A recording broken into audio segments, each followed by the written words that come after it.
So I am back with another video, and today we're going to be talking about blessings, right? So we have seen that blessings and curses, y'all, they can come from the same mouth. So let's take a closer look at the power of blessings, okay? Now, the word blessed, it occurs more than 400 times in the Bible. 400 times, y'all. It means to cause to be prosperous, or to endow with wealth or prosperity, or to be happy, right?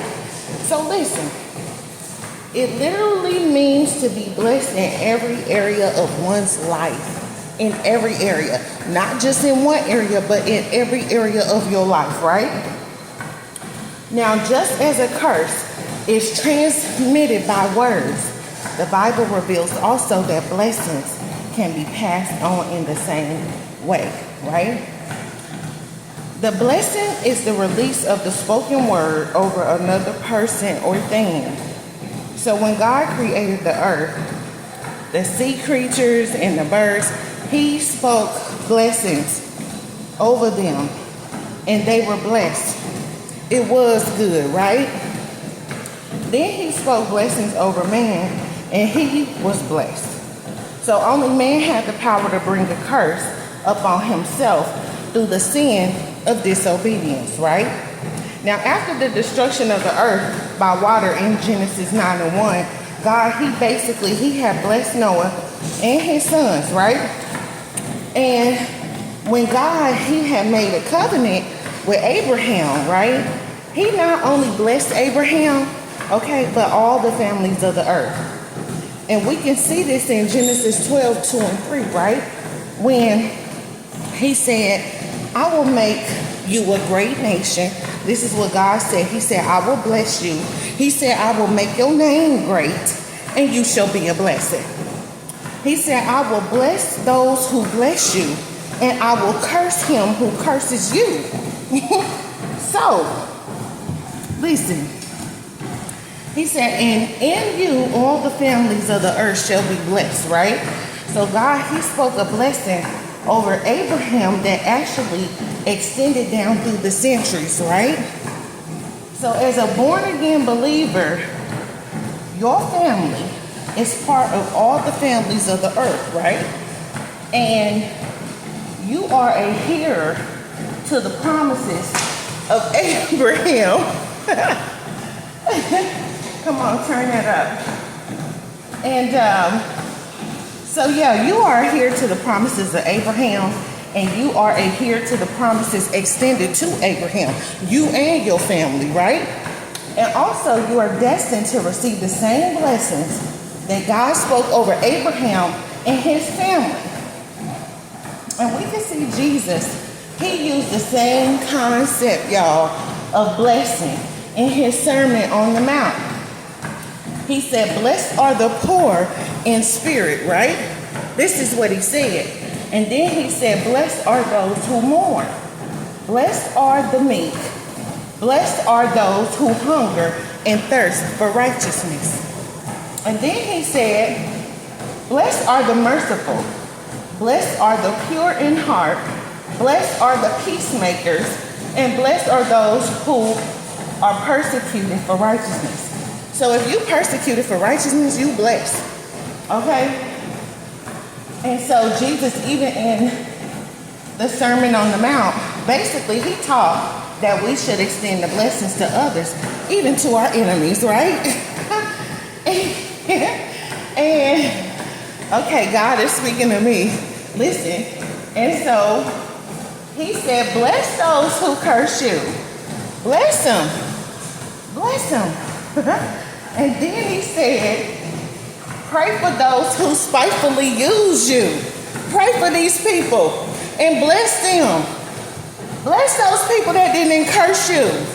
Yeah, the people that said they wish you die. Okay? Yeah. The people that try to speak all type of negative stuff over your life. The people that didn't want to see you walk in your purpose. The people that didn't want to see you have true love. The people that wanted to see you fail, right? He said, bless these people. Bless them. And do not curse. Listen, He said, pray for these people that spitefully used you. Yeah. So listen, this may be one of the most difficult things for us to do, okay?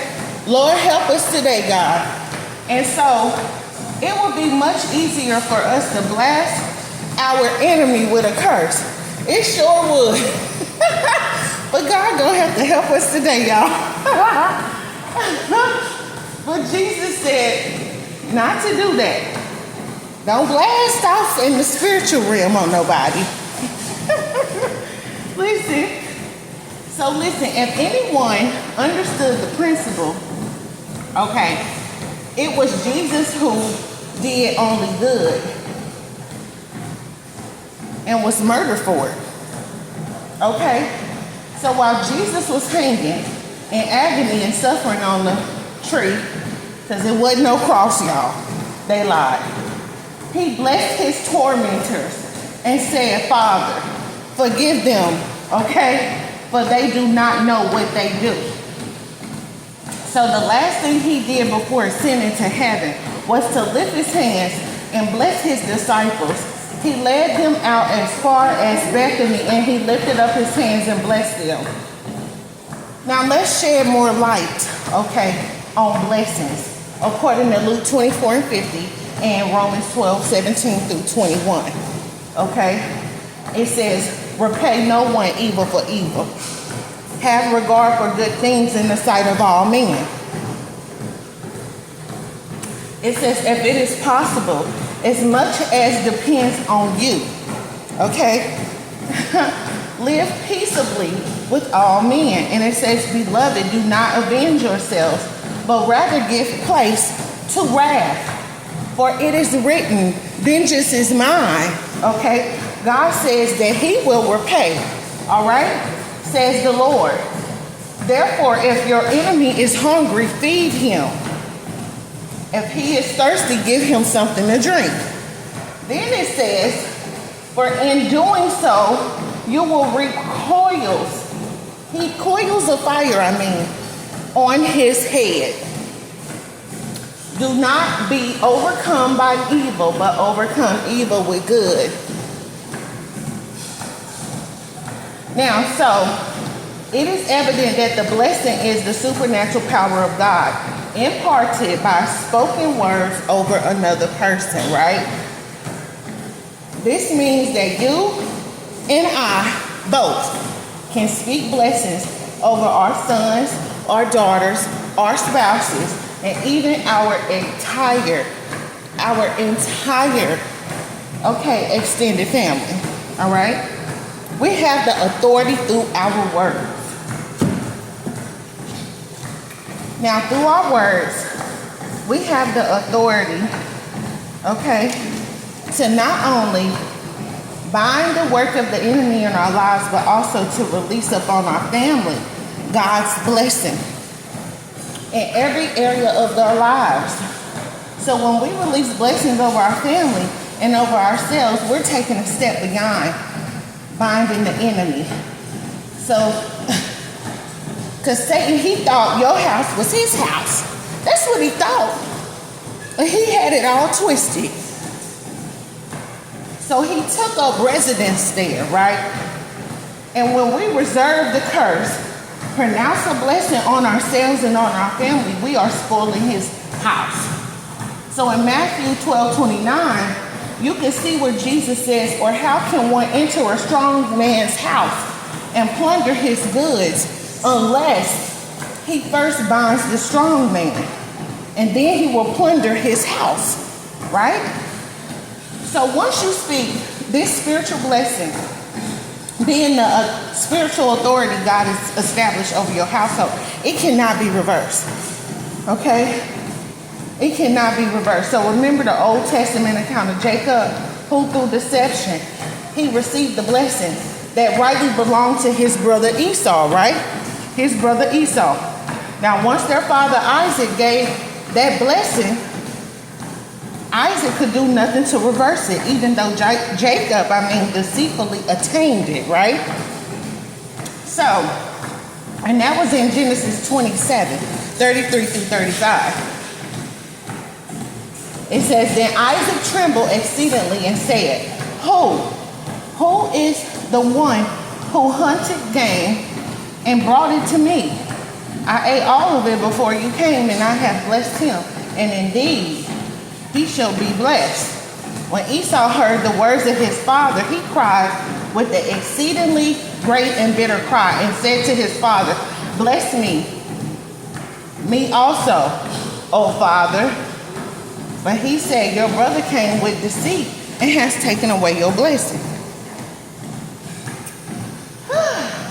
Some of y'all brothers or sisters came with deceit and tried to take your blessing away.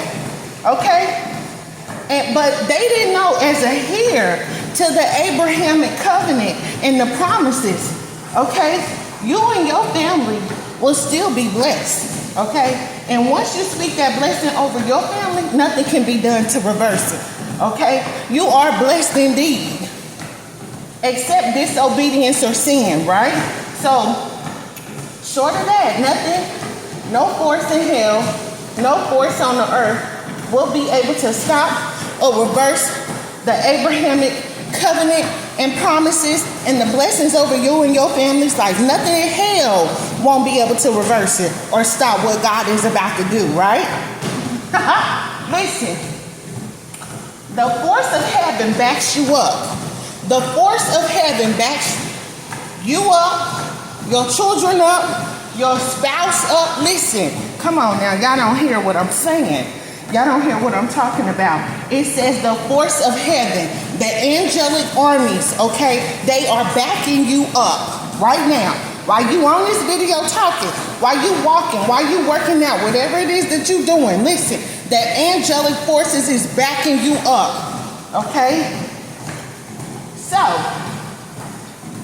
the Lord will bless you and keep you. The Lord will make his face to shine upon you and be gracious to you, okay? And the Lord will lift up his countenance upon you, and you shall have peace. He gonna give you peace. If you ain't got peace, you gonna get peace. So continue to pray powerful prayers of blessing at all times over yourself and over the members of your family, okay? And God will surely bless you.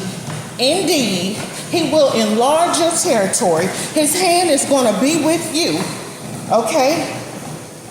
He's going to keep you from evil, and he's going to grant you all of your requests. And it is so.